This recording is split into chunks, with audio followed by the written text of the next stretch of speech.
हे भावाशी आपल्या नगरामध्ये बिल्डिंग प्लॅन इलो हा आताच मीटिंग करून इलाय. अरे पण ग्रीन झोन होतो ना. मेला खोळावलंस काय? अरे जिथे जंगल आणि गार्डन ना त्या तोडून बिल्डिंग बांधतात आणि एवढ्या मोठ्या नगरात ग्रीन झोन ठेवतले. मॅड झालंस काय? ग्रीन झोन उठलो. भावाशींनो, काही लोकांका लुटे बिल्डर होया, काही लोकांका हडप्या बिल्डर होया, पण आपण यांच्या नादाक लागायचं नाही. आपण आपलो एरिया स्वतः डेव्हलप करायचो. मेले पाण्याचा बिल भांडणं केल्याशिवाय देणत नाहीत. हे औषधच्या घोवाचे एकत्र येतले. हा अरे गोची होतली रे. आमचा एक बिराड वर राहता, एक बिराड खाली राहता आणि आमका एकच फ्लॅट गावतलो. प्रायव्हसी मिळूची नाही. जावा जावांचा भांडा आपटला. अरे अडला काय माहित 10 बाय 10 वाले 350 ला रेडी आहेत, पण 12 बाय 20 वाले 450च्या खाली उतरत नाहीत ना.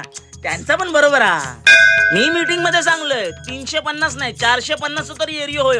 नाही तर आमचं 1+1 काय वाईट ए भावाशी, आता चिंपाटाची सवय सोड. आता बिल्डिंग मध्ये फक्त कमोड लागतले. मीटिंग मीटिंग मीटिंग 1760 मीटिंग करतात, पण मी या मीटिंग मध्ये सांगलंय 15,000 नाही 20,000 रुपये तरी भाड्याचे घेतले.